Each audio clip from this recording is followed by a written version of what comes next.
ঋষি দুর্বাসার অভিশাপের রহস্য আপনি জানেন কি? হিন্দু পুরাণে এক ঋষির নাম শুনলেই দেবতা পর্যন্ত ভয় পেতেন।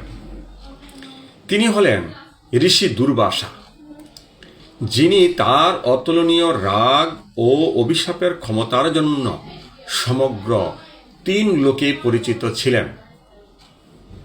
দুর্বাসা ছিলেন ঋষি অত্রি ও মাতা অনুসূয়ার পুত্র। তিনি ছিলেন ভগবান শিবের অংশ অবতার, তাই তার মধ্যে ছিল মহাদেবের মতোই উগ্র রাগ ও অপরিসীম শক্তি। দুর্বাসা এতটাই রাগী ছিলেন যে একটি মাত্র ভুল কথাতেই তিনি অভিশাপ দিতে দেরি করতেন না। তার রোষের বলি হয়েছেন অনেকেই।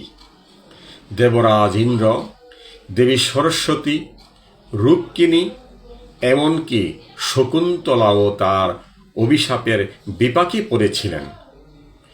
কিন্তু অন্যদিকে দুর্বাসার আশীর্বাদে জন্ম নিয়েছিলেন এক অদ্ভুত ভাগ্য নির্ধারক নায়ক কর্ণ।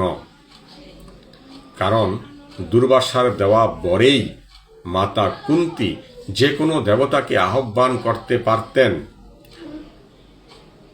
সন্তান লাভের জন্য।